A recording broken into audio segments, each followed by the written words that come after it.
Welcome to Finest Manga. If you enjoy my content, don't forget to hit that like button, write a comment, and click subscribe. In today's video, we will be diving into the maxed out leveling manga story. Here you'll see a world where monsters are coming out of dungeons, and hunters are leveling up via their status windows. Shin Hyun is in an enclosed cave, and there is a light beaming with words on it. See it till the alternate world's end. He is reading it out loud and asking himself why he has to see it till the end. He is also questioning how he got to where he was present. He has a very faint memory of before, and all he can remember is sitting in the car with his family. All of a sudden he sees bright lights, and he blacks out, and then wakes up in a cave. He remembers that he has been in this unknown location for a lot of years, and all he got was a book, Heavenly Martial Origin Cultivation Art. He also got a message that said, if you want to go home you have to see things to the end. All these things confused him the most. After reading the message and still being confused about the whole thing, another message popped up. Congratulations, you have completed the tutorial. He was filled with joy when he saw the cave open up. Little did he know that this was just the beginning of forever. He got out of the cave and realized he was in a strange land. He started yelling and asking why he wasn't free to go after 10 years, and also what he had to do to see the end of the world. Just as he was wailing, a man approached him and attacked him with a sword, trying to eat his flesh, but Shinyan tried to protect himself and ended up killing the man. When this happened, another message popped up, your external art has leveled. That's when it popped to him that to go back to his original world, he needed to reach the max level. He started doing everything he could to reach the maximum level, so he left this unknown city. He encounters a person who tells him that he is the next demonic cult leader, and the person disappears. After this encounter, he realizes that there isn't much to do, and he is thinking of ways to make things interesting. That's when it dawned on him that he had been in this unknown place. He started to ponder the fact that he had spent 140 years in this location, and he has forgotten what his family looks like. He had no image of his family, only vague images. He is complaining and thinking about ways to end his life. Just then the frame popped up again after so many years, and it read, External Art, Level 50, Maxed Internal Art, Level 50 Max. Congratulations, you have reached the highest level. The restriction requirements have been cleared. The final level deity ascension restriction has been lifted. You are returning to Earth. Finally, has his dream been fulfilled? He is looking at this frame, confused and frustrated, with a lot of rage and questions in his heart. He starts to wonder if anything or anyone was waiting for him back on Earth. So many years have passed and my family is most likely dead, and I have lost the will to go back to my original world after so many years here. The frame lit up again. Do you want to return to your original world? He is filled with uncontrollable rage, and he explodes with a lot of power and anger. He vows to find whoever was in charge and kill them. He goes to Earth. Meanwhile, years before Shinyan got involved in the accident that led him to his present state, there was a prophecy that the days where nightmares will come are very near. The prophecy begs for humanity to evolve, because this is the only way that they can defeat the nightmares. Shinyan has arrived on Earth. This chapter opens up in the year 2025. Location is in Korea and inside the Red Wolf Dungeon. There is a battle going on between a team of fighters and their leader Cheon-seol. They have very good archery skills, and they are winning points in the battle. They thought they had finally defeated the Red Wolves, but little did they know that they were going to attack them back. While they were having a discussion and planning on how they would leave the dungeon, the Red Wolf attacked Mr. Vyongu and bit him on his shoulder. The other wolves started attacking back and defeating all the team members. Now there remained only Cheon-seol, who stood staring because she was left alone. She was frightened and disoriented because how would she defeat all these wolves? She fought back, but it did nothing. Out of the corner of her eyes, she saw one of her team members, Seo Jonghyun, running away, and she yelled out for him, but he kept running. She fought and was able to catch up with him before he ran into the portal and left her there.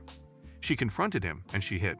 She kept yelling at him until he turned on her, and it became a fight.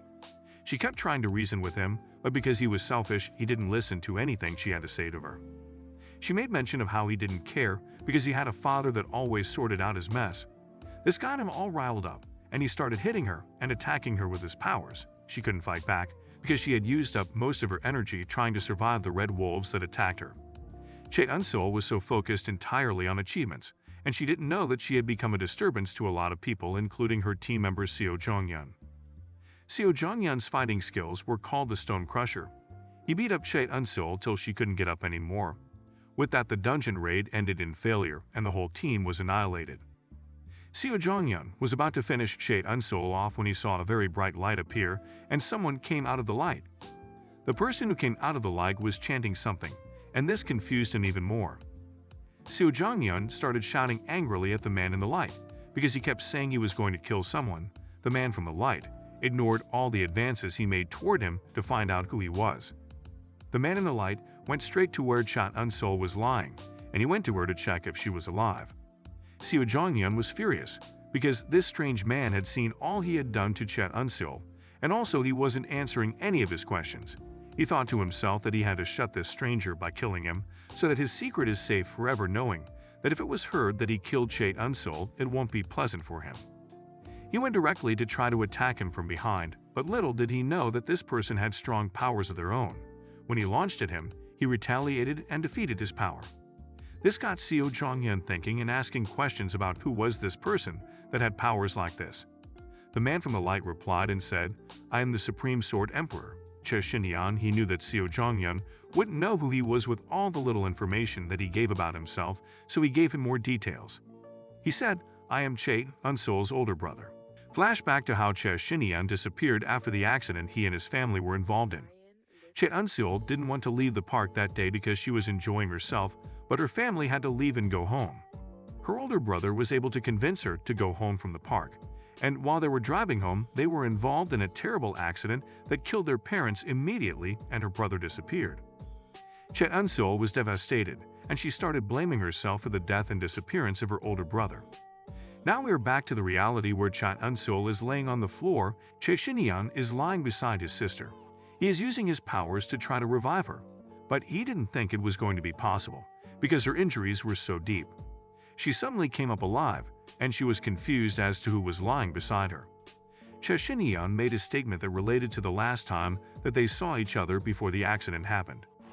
He said, "Now I wouldn't be able to piggyback you anymore, not because you are heavy, but because you are all grown up." This statement immediately jacked her memory of when he gave a necklace that had their family photo in it, and he said, "It's a present, and I want you to stay courageous, even when I'm not there." She had a lot of emotions running through her at that time. She didn't know if she wanted to be angry at home, or to be happy that she had finally found her family. She just ended up crying.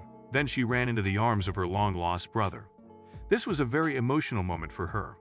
It struck her that she had been fighting before she was knocked out and recovered, so she asked her brother what had happened to Seo Jong-yeon. He told her that he had killed him in a fight. Immediately, Chae Eun-sol started dragging Chae Shin-yeon, telling him that they had to run away as fast and as soon as possible. They both ran away from the Red Wolves dungeon and to their family house where Chae Eun-sol lived presently. Her older brother kept looking around and trying to warm into his house after being away for over 14 years. Chae Eun-sol is losing her mind, and she is afraid because she knows that Seo Jong-yeon's father will come looking for her, because she is the sole survivor of the teen raid. Seo Jong-yeon's father is director Seo Kang-jin. He is the director of Dawn Guild. Seo Kang-jin used to be a member of a gang, and he is also infamous for being violent and ruthless. He is one of the 11 high-ranked hunters in Korea as well. She explained all this to Chae Shin-yeon, and he thought the solution to the problem would be to kill director Seo Kang-jin before he tried to find them and kill them for killing his son. Chae Eun-sol took his word like he was crazy and told him how powerful and how leveled up his was. She started complaining about how lame his name was and why he started to speak differently. She asked why he started showing symptoms of a severe case of 8th grader syndrome. 8th grader syndrome term is typically used to describe early teens who have grandiose delusions, who desperately want to stand out, and who have convinced themselves that they have hidden knowledge or secret powers. Chae Eun-sol was so concerned about how her brother disappeared and reappeared after 14 years, then he starts to talk and act funny. Chae Shin-yeon explained to her how he was in a place called Murim for a long time for reasons not known to him, and is also complicated, also how he needed to be updated on everything that happened when he wasn't around. He kept asking too many questions and his sister had to tell him to stop, and that they would talk about all of that when she got back from the Dawn Guild. When he was left alone in the house looking around and pondering his thoughts, he was attacked by some people who came looking for his sister. He met with the director Seo Kang-jin of the Dawn Guild that day too, because he came with the people to look for Chae Eun-sol. While this was going on with Chae Shin-yeon in the house, Chae Eun-sol had gotten to the head office of the Dawn Guild, which is the second South Korea Generation Club. Before she entered the building, she kept asking herself questions, and she knew she needed help, but she didn't know who to call for help. While she was thinking to herself outside the building, Lee Ji, who was the vice guild leader of the Dawn Guild, she is also one of the strongest hunters in South Korea. Lee Ji is known to be fair and staunch but also hard to read. Chae Eun-sil didn't know if she wanted to trust her, but she knew she had no one else to run to, so she told her about her plight. Back at the house, Chae Shin-yeon told director Seo Kang-jin that he was the one that killed his son and not Chae Eun-sil. There was a fighting going on between Chae Shin-hyun and director Seo Kang-jin when Lee Ji told Chae Eun-sil to go meet her brother immediately.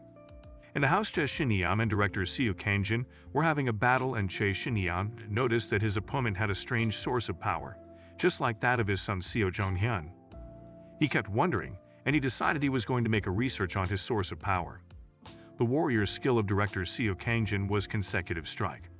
Chae Shin-hyun is monitoring all their moves, and he is impressed of all their moves, but none of them are able to defeat him. He tries to understand the ranking system in this part of the world, because where he was is way different than this. He makes it his purpose there to level up in this part of the world. Chae Eun-sil and Lee Ji were on their way to meet Chae Shin-yeon where she left him at home.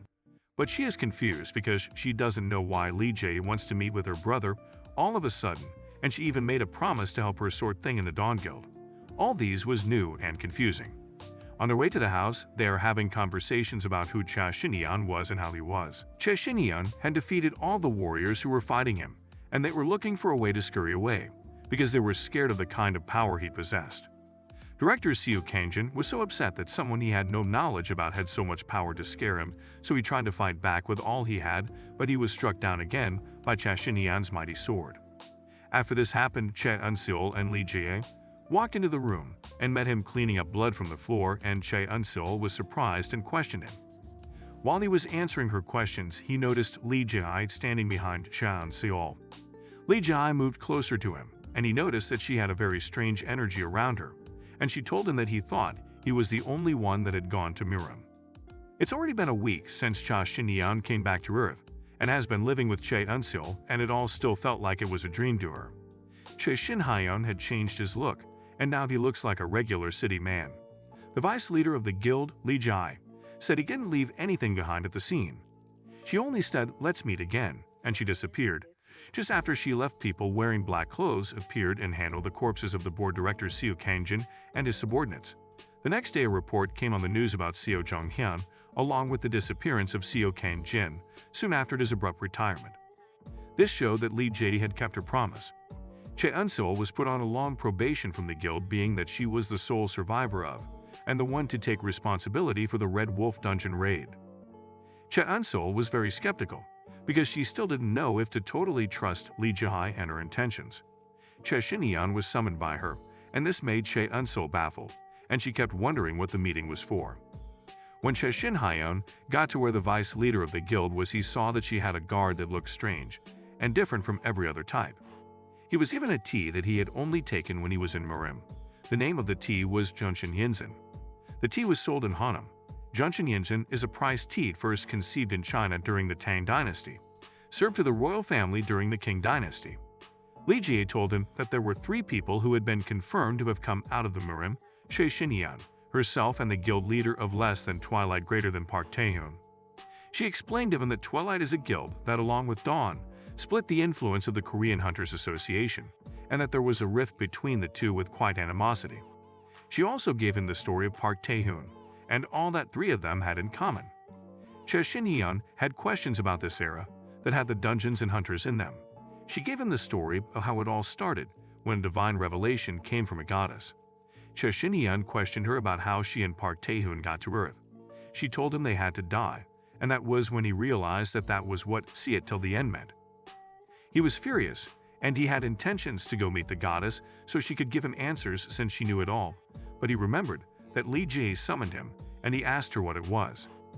Lee Ji invited him over because she wanted him to join the Dawn Guild since he is responsible for the death of director Seo Kang-jin, but he refused and said that he preferred to work alone because he didn't want to be working with someone who was weaker than himself.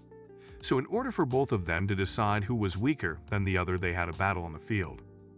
Lee Ji's origin skill was Shadow Dance. She explained how her powers worked and what it did to him. We have come to the end of today's video. What are you waiting for? Click on the subscribe button to be kept posted on every new story released. Trust me, you don't want to miss out. Thank you for watching.